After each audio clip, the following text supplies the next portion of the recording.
Hello everyone, welcome back to Parcham. मैं पूजा आप लोगों का परचम क्लासेस में बहुत बहुत स्वागत करती हूँ। और ये हमारी मॉडर्न हिस्ट्री की सीरीज़ चल रही है, जहाँ पे आज हमारा टॉपिक ऑफ डिस्कशन होने वाला है गवर्नमेंट ऑफ इंडिया एक्ट 1947। बिल्कुल हाँ, आपने सही सुना, भारत शासन अधिनियम 1947 ये वही अधिनियम है जिसके ज़रिए भारत को आज़ादी मिली थी।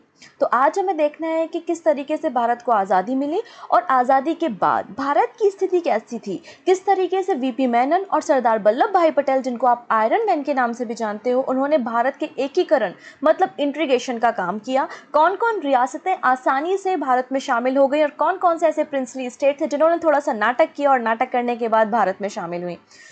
आज हमारा टॉपिक आप समझ चुके होंगे कि भारत की आज़ादी हमें देखनी है और आज़ादी के बाद हमारा भारत कैसा है वो हमें देखना है। तो काफ़ी इंटरेस्टिंग यहाँ पे आज का टॉपिक होने वाला है, तो वीडियो को लास्ट तक देखेंगे।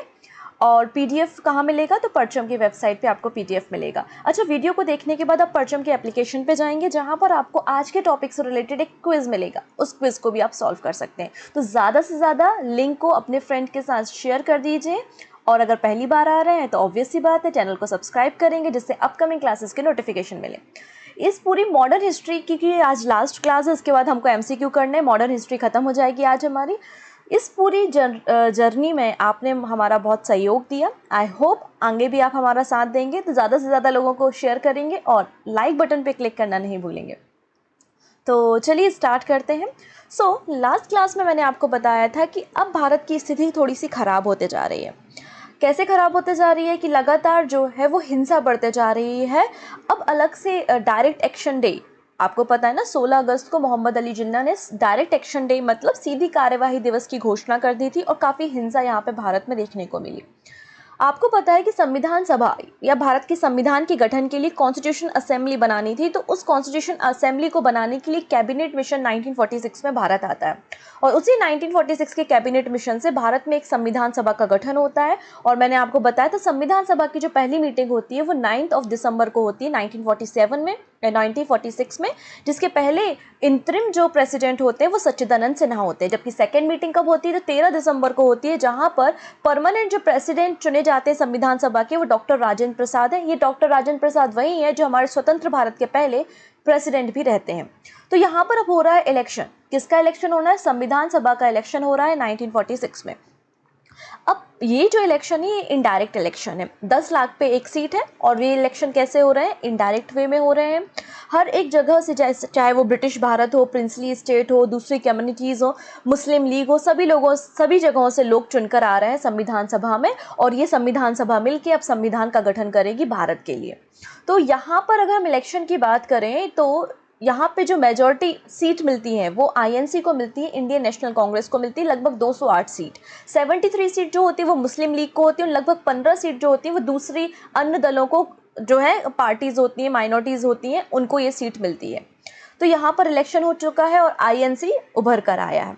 अब इंडियन नेशनल कांग्रेस, जो भी पार्टी मेजॉरिटी होती है उसी पार्टी का जो नेता होता है उसको आप प्रेसिडेंट या फिर प्राइम मिनिस्टर, जो कि आज भी अपनी हायरार्की चल रही है, आप जानते हैं ना, जिस भी पार्टी का लोकसभा में जिस पार्टी का लीडर के पास ज़्यादा मेजॉरिटी होती है उस पार्टी के लीडर को हम प्राइम मिनिस्टर बना देते हैं। तो उस समय भी यहाँ पर अब इलेक्शन हो चुके हैं, लोग चुनकर आ चुके हैं और अब बात हो रही है कि भारत में एक इंतरिम गवर्नमेंट बननी चाहिए। तो भारत में इंतरिम गवर्नमेंट बनती है और ये इस गवर्नमेंट में जो आपका कह सकते हैं उपाध्यक्ष होगा या फिर आपके जो प्राइम मिनिस्टर होंगे वो कौन होते हैं? पंडित जवाहरलाल नेहरू होते हैं। तो 2 सितंबर 1946 को इंतरिम गवर्नमेंट बनती है और इस इंतरिम गवर्नमेंट की जो शपथ है या ओथ लेते हैं वो कौन लेते हैं? पंडित जवाहरलाल नेहरू लेते हैं। इस इंतरिम गवर्नमेंट में कहा गया है कि जो एग्जीक्यूटिव पावर होगी, जैसे कि आज के समय में एग्जीक्यूटिव पावर किसके पास है? प्रेसिडेंट ऑफ इंडिया के पास होती है, राइट।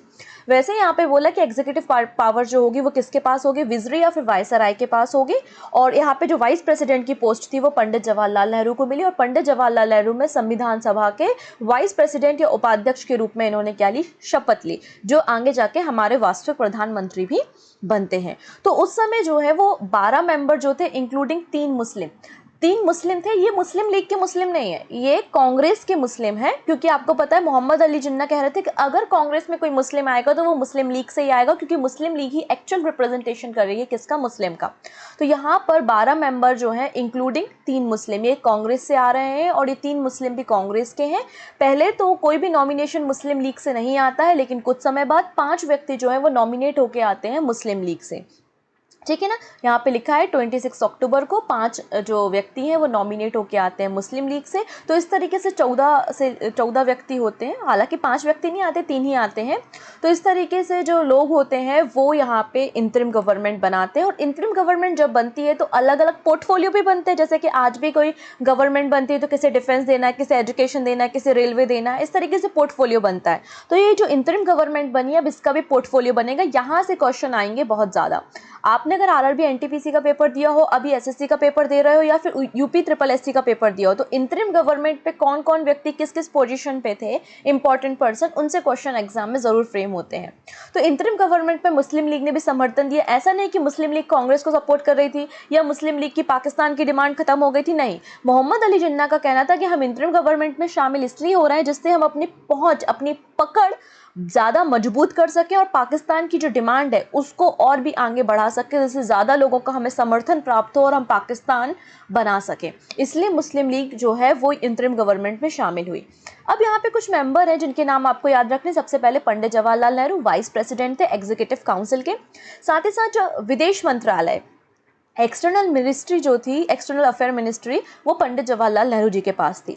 वल्लभ भाई पटेल, इनको हम सरदार वल्लभ भाई पटेल भी कहते हैं। जो सरदार टाइटल है बेसिकली, जब बारदोली सत्याग्रह कर रहे थे ये, तो बारदोली सत्याग्रह 1928 में जो वहाँ की महिलाएं थी, फीमेल्स थी, उनके द्वारा इनको सरदार का टाइटल दिया गया था।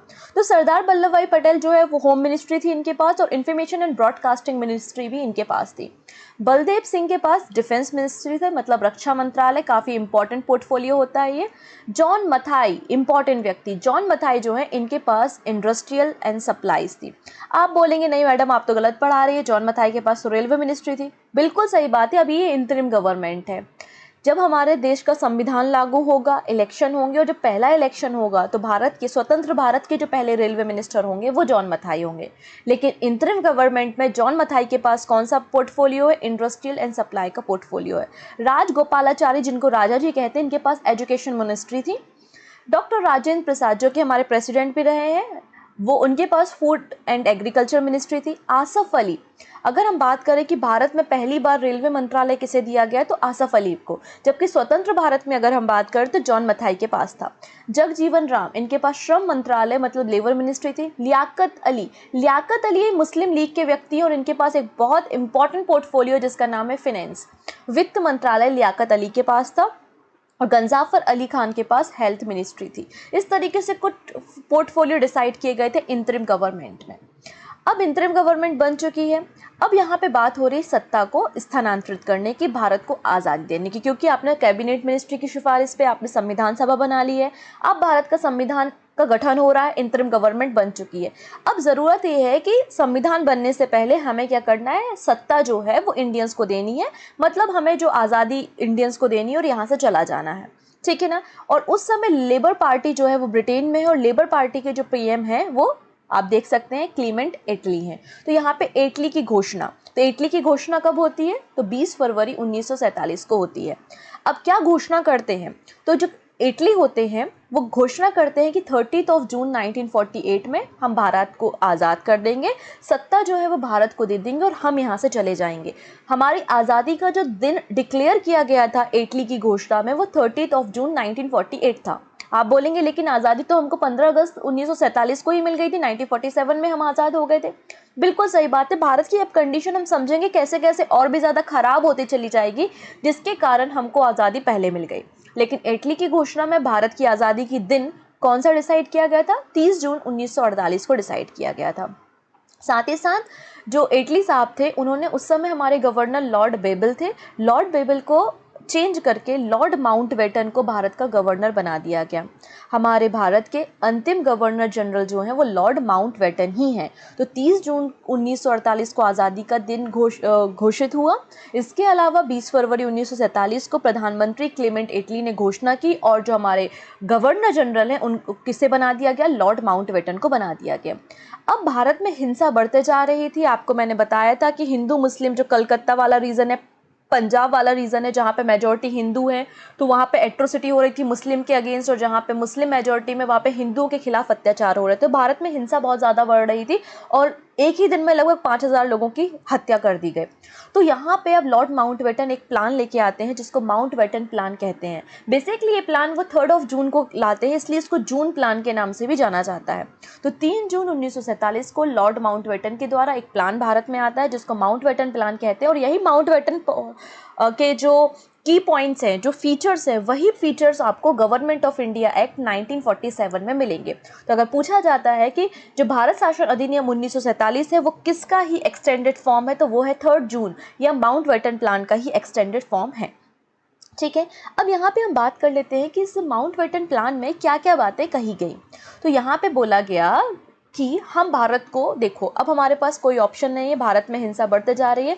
हालांकि गांधी जी अभी भी अड़े हुए हैं कि हम भारत का पार्टीशन नहीं होने देंगे, लेकिन भारत में हिंसा इतनी ज़्यादा बढ़ते जा रही है कि माउंटबेटन कह रहे हैं कि अब पार्टीशन के अलावा कोई और ऑप्शन है ही नहीं, कोई विकल्प है ही नहीं। अगर आप भारत में शांति चाहते हैं, आप चाहते हैं कि हिंसा ना हो, लोग मरे ना, तो भारत को तो डिवाइड करना ही पड़ेगा। इसलिए 3 जून को लॉर्ड माउंटबेटन डिक्लेयर करते हैं कि भारत को हम 2 पार्ट्स में डिवाइड कर देंगे। एक हिंदू मेजॉरिटी जो होगा वो इंडियन होगा और इंडिया होगा, और जो मुस्लिम मेजॉरिटी होगा वो पाकिस्तान होगा। हालांकि कांग्रेस लगातार सिफारिश कर रहे थे कि छोटा सा हिस्सा ही जो है वो पाकिस्तान की तरफ जाए, ज़्यादा हिस्सा ना जाए। इस बात को भी माउंटबेटन ने ध्यान में रखा और अपने प्रपोजल में ये बात भी उन्होंने मेंशन की थी। ये बात की गई। और क्या क्या बातें की गई, अब ये बातें की गई कि अब देखो 2 कंट्री बन जाएंगे, दोनों कंट्री का अपना अपना संविधान होगा। तो बिल्कुल हाँ, दोनों कंट्री का अपना अपना संविधान होगा, लेकिन जब तक दोनों कंट्री का संविधान नहीं बन जाता तब तक संविधान गवर्नमेंट ऑफ इंडिया एक्ट 1935 से चलेगा। अब संविधान आपने कॉन्स्टिट्यूशन असेंबली तो एक ही बनाई है, तो क्या एक ही संविधान का गठन होगा? नहीं। जो मुस्लिम मेजॉरिटी वाले जो सिंध का रीजन है, जो पंजाब का रीजन है, उस रीजन में अलग से कॉन्स्टिट्यूशन असेंबली बनेगी और वो अपने लिए संविधान सभा बनाने के बाद अपने लिए संविधान का गठन करेगी। मतलब 2 कॉन्स्टिट्यूशन होंगे और 2 कॉन्स्टिट्यूंट असेंबली भी बनाई जाएंगी, ये कहा गया। ठीक है, अब यहाँ पे बोल रहे थे कि उस समय लगभग 563, कुछ बुक कहती हैं कि 562, अलग अलग बुक में अलग अलग डेटा मिलता है, इसलिए मैंने 500 प्लस यहाँ पे इंक्लूड किया है। ठीक है, उस समय 500 से ज़्यादा जो है वो प्रिंसली स्टेट थे, और प्रिंसली स्टेट जो थी उनको फ्रीडम दे दी। उनको कैसी फ्रीडम दे दी? आप चाहो तो इंडिया में मिल जाओ, आप चाहो तो पाकिस्तान में मिल जाओ, या आप स्टिल कंडीशन, या आप स्वतंत्र रहना चाहते हैं, जैसे आज है वैसे ही रहना चाहते हैं तो आप रह सकते हैं। ऐसी बात इस माउंटबेटन प्लान में कही गई। ठीक है, अब पंजाब और बंगाल, अब पंजाब का जो रीजन है वहाँ पे भी मुस्लिम और हिंदू दोनों मिलते हैं, और बंगाल का जो रीजन है, तो बंगाल के अगर 2 हिस्से करें, ईस्ट में मुस्लिम है और वेस्ट में जो है वो हिंदू है। तो पंजाब और बंगाल में हिंदू और मुस्लिम के लिए अलग अलग, मतलब पंजाब और बंगाल का डिवीजन करने की बात की हिंदू और मुस्लिम के आधार पर। साथ ही साथ जो बलूचिस्तान का रीजन है, सिंध का रीजन है, वो लोग कहाँ पे शामिल होना चाहते हैं, नॉर्थ ईस्ट का जो रीजन है, असम का जो रीजन है, वो लोग कहाँ पे शामिल होना चाहते हैं, इसके लिए पब्लिक ओपिनियन लिया जाएगा। मतलब इसके लिए आप जनमत संग्रह कराएंगे, प्लेबीसाइट या जनमत संग्रह इसके लिए कराया जाएगा। ये बात 3 जून के माउंटबेटन प्लान में कही गई। ये जो पूरी की पूरी प्लानिंग है, इसके लिए एक कमेटी बनाई गई थी, और उस कमेटी में 3 व्यक्ति थे। कौन कौन थे? सर हेस्टिंग इस्मा थे, जॉर्ज एबल थे और माउंटबेटन थे। इस पूरी प्लानिंग की घोषणा जो है वो इस्मा ने की, इसलिए इसको इस्मा प्लान के नाम से भी जाना जाता है। ये इस्मा प्लान कब आया था? तो 15 और 16 अप्रैल 1947 को इस्मा प्लान कहा गया। अब इस इस्मा प्लान में आप देख सकते हैं कि भारत में जिसको मिलना है मिल जाओ, पाकिस्तान में जिसको मिलना है मिल जाओ, प्रिंसली स्टेट को फ्रीडम है इंडिपेंडेंट रहना तो इंडिपेंडेंट रहो। इस तरीके से तो भारत जो है वो कई टुकड़ों में टूट जाएगा, है ना, कई टुकड़ों में भारत टूट जाएगा। देश के अंदर देश मिलेगा, इंडिया के अंदर दूसरी एक कंट्री है, ऐसा कुछ देखने को मिल जाएगा। तो इस प्लान को बाल्कन प्लान भी कहा जाता है। ठीक है, इस योजना को बाल्कन प्लान भी कहा जाता है। हालांकि जब ये प्लान घोषित हुआ तो उस समय कांग्रेस के लीडर से इतना ज़्यादा डिस्कशन इनका हुआ नहीं था। फिर जो लॉर्ड माउंटबेटन है वो लंदन चले गए, फिर लंदन से वापस आए शिमला, और शिमला में वो मिलते हैं पंडित जवाहरलाल नेहरू से। पंडित जवाहरलाल नेहरू को अपने प्लान के नाम से बताते हैं। तो INC जो होती है इस प्लान को मना कर देती है कि हम नहीं मानेंगे, हम भारत के एकीकरण की बात कर रहे हैं, भारत के इंटीग्रेशन की बात कर रहे हैं और आपका ये जो प्लान है ये तो पूरी तरीके से भारत को तोड़ देगा। तो इस प्लान को मानने से आईएनसी ने मना कर दिया, पंडित जवाहरलाल नेहरू जी ने इस प्लान को मानने से, इस बाल्कन प्लान को मानने से मना कर दिया। तो अब हमें इस प्लान में कुछ अमेंडमेंट करने की ज़रूरत है और अमेंडमेंट के बाद इस प्लान को वापस लाने की ज़रूरत है। तो वापस से 3 जून जो प्लान है उसमें कुछ माइनर अमेंडमेंट होकर वापस से ये प्लान आता है जिसको गवर्नमेंट ऑफ इंडिया एक्ट 1947 के नाम से जानते हैं। ठीक है, तो भारत शासन अधिनियम 1947 आता है और ये फोर्स में कब आता है, तो 18 जुलाई 1947 में ये फोर्स में आता है। और उस समय जो ब्रिटेन के किंग हैं वो जॉर्ज 6 हैं, आप देख सकते हैं। ठीक है, तो अब ये जो गवर्नमेंट ऑफ इंडिया एक्ट 1947 आता है, उस एक्ट के हिसाब से 14 अगस्त को पाकिस्तान को आज़ादी मिल जाती है और 15 अगस्त 1947 को भारत को आज़ादी मिल जाती है। और आज़ादी के बाद मोहम्मद अली जिन्ना जो हैं वो पाकिस्तान के गवर्नर होते हैं, जबकि लॉर्ड माउंटबेटन स्वतंत्र भारत के ही गवर्नर जनरल बने हुए होते हैं। अब यहाँ पे क्या क्या बात यहाँ पे की गई, तो इस जो गवर्नमेंट ऑफ इंडिया एक्ट 1947 आया था तो उसमें बात की गई कि देखो, हम भारत के 2 हिस्से होंगे, एक भारत होगा और एक पाकिस्तान होगा। दोनों की अपनी कॉन्स्टिट्यूट असेंबली होंगी, दोनों का अपना अपना क्या होगा, कॉन्स्टिट्यूशन होगा। इसके अलावा पंजाब और बंगाल में जैसा कि मैंने कराया, अलग अलग इसको डिवाइड कर दिया जाएगा धर्म के आधार पे, हिंदू और मुस्लिम के आधार पे।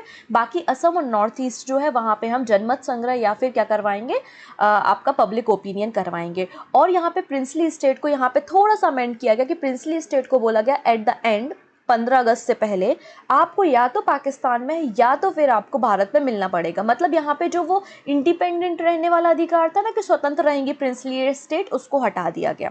अब प्रिंसली स्टेट इंडिपेंडेंट नहीं रह सकती, स्वतंत्र नहीं रह सकती, आपको 15 अगस्त से पहले पहले जो है या तो भारत में शामिल हो जाओ या तो आप पाकिस्तान में शामिल हो जाओ। साथ ही साथ इस गवर्नमेंट ऑफ इंडिया एक्ट 1947 में ये बात भी कह दी गई कि 15 अगस्त को आज़ादी देने के बाद ब्रिटिश क्राउन जो है वो आपको कोई सुरक्षा नहीं दे पाएगा, सारी डिफेंस हम आपको नहीं दे पाएंगे। अगर कोई और आप पे हमला करता है, आक्रमण करता है तो आपकी रिस्पॉन्सिबिलिटी आप समझ लीजिए, इसलिए आप खुद ब खुद भारत या पाकिस्तान में शामिल हो जाइए, ऐसा प्रिंसली स्टेट को कहा गया। साथ ही साथ British emperor would cease to use the title emperor of India. अब एम्परर ऑफ इंडिया जो टाइटल दिया गया था भारत को, उसको भी ख़त्म कर दिया गया इस गवर्नमेंट ऑफ इंडिया एक्ट 1947 से। तो स्वतंत्र भारत के पहले जो गवर्नर जनरल थे वो लॉर्ड माउंटबेटन थे, प्राइम मिनिस्टर जवाहरलाल नेहरू को बनाया गया और होम मिनिस्ट्री जो है वो वल्लभ भाई पटेल को दी गई। और वल्लभ भाई पटेल को ही टारगेट दिया गया कि भारत को एकीकरण करो, सारी रियासतों से, सारी प्रिंसली स्टेट से आप जाओ, बात करो और उनको कहो कि वो भारत में शामिल हो जाएं। तो उस समय लगभग 562 या 63 प्रिंसली स्टेट थी। सभी लोगों से जाके सरदार वल्लभ भाई पटेल ने बात की और भारत के इंटीग्रेशन के लिए काम किया। इसलिए वल्लभ भाई पटेल को आयरन मैन के नाम से भी जाना जाता है, इनको आयरन मैन के नाम से भी जाना जाता है। और इसलिए इनकी याद में है हम 31 अक्टूबर को यूनिटी डे, एकता दिवस के रूप में भी सेलिब्रेट करते हैं। इसलिए स्टैच्यू ऑफ यूनिटी भी आपने वल्लभ भाई पटेल के नाम पर अहमदाबाद में नर्मदा नदी पर बनाई है। ठीक है, अब सारे के सारे स्टेट जो है वो हंसी खुशी मान गए, प्रिंसली स्टेट और भारत में शामिल हो गए 15 अगस्त से पहले पहले। लेकिन 3 रियासतें ऐसी थी जो नाटक कर रही थी, एक तो जूनागढ़ है, एक हैदराबाद है और एक जम्मू एंड कश्मीर है। उनकी क्या कहानी है ज़रा भी हम आगे देखते हैं। साथ ही साथ पाकिस्तान में मोहम्मद अली जिन्ना गवर्नर जनरल बन गए और लियाकत अली, वही लियाकत अली जो जिनके पास फाइनेंस मिनिस्ट्री थी, लियाकत अली जो है वो प्राइम मिनिस्टर बन गए पाकिस्तान के। ये 15 अगस्त के बाद की कहानी थी। अब बात कर लेते सरदार वल्लभ भाई पटेल, इन्होंने किस तरीके से भारत के इंटीग्रेशन के लिए काम किया। तो सबसे पहले हम बात कर लेते हैं, एक बहुत ही फेमस राइटर है जिनका नाम है रामचंद्र गुहा। तो रामचंद्र गुहा ने एक किताब लिखी है इंडिया आफ्टर गांधी, क्योंकि आप जानते हैं 1948 में गांधी जी की डेथ हो जाती है और 1948 के बाद गांधी जी की डेथ के बाद भारत की स्थिति क्या है, भारत में क्या कंडीशन है और भारत में किस तरह अब रियासतों का विलय हो रहा है, मर्जर हो रहा है, उस पर भी इन्होंने एक पुस्तक लिखी है। तो ज़रा हम बात कर लेते कहानी कहाँ से शुरू होती है। 15 अगस्त से पहले ही ये एकीकरण की कहानी शुरू हो जाती है। सरदार वल्लभ भाई पटेल और लॉर्ड माउंटबेटन आपस में मिलते हैं और मिलने के बाद एक कमेटी बनाते हैं। जून 27, 1947 को लॉर्ड माउंटबेटन और सरदार वल्लभ भाई पटेल एक विभाग बनाते, एक कमेटी बनाते जिसको हम स्टेट डिपार्टमेंट कहते हैं, जिसमें बीपी मेनन भी शामिल है। और इन लोगों का उद्देश्य क्या है, इंटीग्रेशन ऑफ इंडिया, भारत में रियासतों का विलय करना इनका उद्देश्य है, क्योंकि माउंटबेटन का भी यही कहना था कि भारत में इनका विलय हो जाना चाहिए। अब देखो एक चीज़ समझो, मैं अगर राजा हूँ, मैं अगर राजा हूँ तो मैं क्यों चाहूँगी कि मैं किसी के भी अंडर रहूँ, चाहे वो इंडिया हो या मैं पाकिस्तान हो। हमारा अपना पब्लिक है, हमारा अपना डिफेंस है, अपना रिवेन्यू, सब कुछ अपना अपना है। हम तो राजा हैं, हम राजा बन के रहेंगे। कोई भी इस तरीके से मिलना नहीं चाहता। अगर एकदम से मुझे कोई बोल दिया जाए कि आप राजा के पद से हट जाओ और आपका स्टेट हम ऑक्यूपाई कर लेते, तो मैं कभी तैयार नहीं होंगी। धीरे धीरे धीरे धीरे कार्यक्रम करना होता। तो सबसे पहले 5 जुलाई को पटेल जी ने क्या कहा, सारी रियासतों को, जितनी भी प्रिंसली स्टेट थी, उनको एक पत्र भेजा और उस पत्र में बोला कि आप भारत में मर्ज हो जाओ, आप राजा हो, आप राजा रहोगे। बस जो डिफेंस है, कम्युनिकेशन है, कुछ कुछ डिपार्टमेंट हमको दे दो, बाकी जो रिवेन्यू है वो आप ही देखो, आप ही एडमिनिस्ट्रेटिव हो, आप ही सारी व्यवस्थाओं को संभालो। ऐसा पटेल जी ने रियासतों को मर्जर के लिए एक लेटर भेजा। ठीक है, इस तरीके से बात हुई। साथ ही साथ आज़ादी के 2 हफ्ते पहले की बात है, लॉर्ड माउंटबेटन ने चैम्बर ऑफ प्रिंसेस से सभी राजाओं को, सभी प्रिंसली स्टेट को, नवाबों को घोषणा दी, जो कि बात रामचंद्र गुहा की इंडिया आफ्टर गांधी में भी लिखा हुआ है कि वायसराय के द्वारा हिंदुस्तान में किया जाने वाला सबसे अच्छा काम ये घोषणा ही थी, जिसमें उन्होंने साफ साफ स्पष्ट कर दिया कि अब क्राउन की कोई रिस्पॉन्सिबिलिटी नहीं है, आप आज़ादी से पहले पहले भारत या पाकिस्तान में मिल जाइए। तो बिल्कुल 15 अगस्त से पहले पहले सारी रियासतें जो है वो भारत में मिल गई, लेकिन 3 रियासतें थी, कश्मीर, जूनागढ़ और हैदराबाद, इन्होंने भारत में मिलने से मना कर दिया। अब हम जरा देख लेते हैं कि किस तरीके से जूनागढ़ भारत का हिस्सा बना। आप देख सकते हैं ये भारत का मैप है और ये गुजरात में यहाँ पे छोटी सी रियासत पड़ती है जिसका नाम है जूनागढ़। अब देखिएगा जूनागढ़ की अगर आप देखोगे तो यहाँ पर कोस्टल बाउंड्री है, यहाँ पर एक कोस्टल बाउंड्री है। ठीक है, अब यहाँ पर क्या है, पाकिस्तान है। तो पाकिस्तान जो है वो इस जूनागढ़ के राजा को सपोर्ट कर रहा है। वो कह रहा है कि आप अलग रहो या फिर आप पाकिस्तान में मिल जाओ। पाकिस्तान में अगर मिलोगे तो आर्म सप्लाई करने के लिए जो है वो सब हम आपको फंडिंग करेंगे, हम अपनी अपनी सेना भी आपको देंगे अगर कभी युद्ध की स्थिति मिलती है। मतलब मोहम्मद अली जिन्ना एकदम इन्फ्लुएंस कर रहे हैं राजा जी को जूनागढ़ के कि आप जो है वो पाकिस्तान में मिल जाइए। तो ज़रा देख लेते हैं, ये जो नवाब है जूनागढ़ के, इनका नाम है महावत खान। जूनागढ़ के जो राजा हैं वो तो आप देख रहे हैं मुस्लिम है, लेकिन यहाँ की जनता जो है, जो पॉपुलेशन है वो क्या है, हिंदू है। अब यहाँ पे मुस्लिम लीग जो है जूनागढ़ के राजा को इन्फ्लुएंस कर रही है कि आपको पाकिस्तान में शामिल होना चाहिए, हम आपको सपोर्ट करेंगे, आपको फ्री ट्रेड करने देंगे, आपको दूसरे देशों के साथ एक्सटर्नल अफेयर्स मतलब मिनिस्ट्री को बनाने देंगे, दूसरे राज्यों के साथ भी आप आसानी से अपना कार्यक्रम कर सकते हो। इसलिए जो उस समय महावत खान के दीवान थे या फिर सेनापति थे, उनका नाम था अल्लाह बख्श। अल्लाह बख्श को हटा के बेजनीर भुट्टो को जो है, भुट्टो साहब को जो है वो दीवान बना दिया गया जूनागढ़ का। और भुट्टो साहब जो थे वो पाकिस्तान के पक्ष में थे और वो जूनागढ़ को लगातार कह रहे थे कि आप पाकिस्तान में शामिल हो जाइए। तो बिल्कुल 14 अगस्त 1947 को महाबत खान ने घोषणा कर दी कि चलो ठीक है, जूनागढ़ जो है वो पाकिस्तान में मर्ज होगा। जब ये घोषणा कर दी तो यहाँ की जो जनसंख्या है वो क्या है, आपकी हिंदू है। तो हिंदू जो जनता है वो तो भारत में मिलना चाहती है, तो उन लोगों ने आंदोलन खड़ा कर दिया, वो लोग रिवॉल्ट पे उतर आए।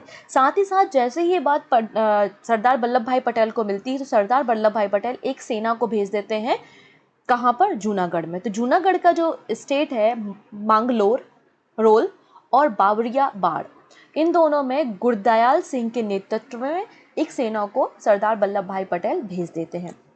तो महाबत खान जो है वो ये मुद्दा यूनाइटेड नेशन यूएन में पहुंच जाता है कि ये तो ज़ोर ज़बरदस्ती कर रहे हैं, सेना इना भेज दी है। तो सरदार वल्लभ भाई पटेल कहते हैं हमने सेना ज़ोर ज़बरदस्ती नहीं करने भेजी है, यहाँ पर रिवॉल्ट चल रहा है, यहाँ पे जो राजा है वो पाकिस्तान में शामिल होना चाहते हैं, जो जनता है वो इंडिया में शामिल होना चाहती है, तो यहाँ पर एक रिवॉल्ट की कंडीशन है, इसलिए हमने अपनी आर्मी को यहाँ पर डिप्लॉय किया जिससे हम शांति बना सकें, ऐसा सरदार वल्लभ भाई पटेल ने यूनाइटेड नेशन में कहा। ठीक है, तो अब यहाँ पर जब स्थिति बिगड़ने लगी तो शहनवाज भुट्टो ने जूनागढ़ में जो पाकिस्तान की विलय की बात कर रहे थे उसको खारिज कर दिया और कहा कि ठीक है, हम यहाँ पर भारत में मिलने शामिल हैं। तो माउंटबेटन कहते हैं ये तो गलत है, आपने जोर जबरदस्ती से जूनागढ़ को भारत में मिलाया है, आपको यहाँ पे जनमत संग्रह कराना चाहिए, आपको यहाँ पे पब्लिक ओपिनियन लेना चाहिए, ऐसी बात कही गई। तो बिल्कुल 20 फरवरी 1948 का वो दिन है जहाँ पर प्लेबिसाइट कराया गया, जनमत संग्रह कराया गया, पब्लिक ओपिनियन लिया गया और जूनागढ़ रियासत को भारत का हिस्सा बना दिया गया। तो जूनागढ़ रियासत भारत का हिस्सा कब बनती है, तो 20 फरवरी 1948 को बनती है। अब अगली बात कर लेते हैं हैदराबाद। आप देख सकते हैं हैदराबाद रियासत जो है वो एक लैंड लॉक है, मतलब कोई भी बाउंड्री इसकी समुद्र से नहीं लगती है। पहली चीज़ तो ये है। हैदराबाद जो है उसके जो निज़ाम है वो मुस्लिम है और वहाँ की जनता भी क्या है, हिंदू है। अब हैदराबाद के जो निज़ाम है, अब इनको जब इन्होंने जूनागढ़ की हालत देखी तो ये थोड़ा सा डर गए हैं, और डर गए हैं तो इसलिए इन्होंने ब्रिटेन से भी सहायता मांगी है। साथ ही साथ यहाँ पे मुस्लिम लीग के जो मोहम्मद अली जिन्ना है वो भी हैदराबाद को सहायता करने के लिए तैयार हैं, क्योंकि वो कह रहे हैं कि आप पाकिस्तान में मिल जाइए, है ना, अगर आप पाकिस्तान में मिल जाते हो तो हम आपका राज्य आपको ही रहने देंगे, आप निज़ाम है, राजा हैं, आप राजा बने रहेंगे, कोई दिक्कत नहीं है। तो यहाँ पर अब हैदराबाद के निज़ाम थोड़े से कंफ्यूज हो गए हैं, तो ज़रा देख लेते हैं क्या बातें हो रही हैं।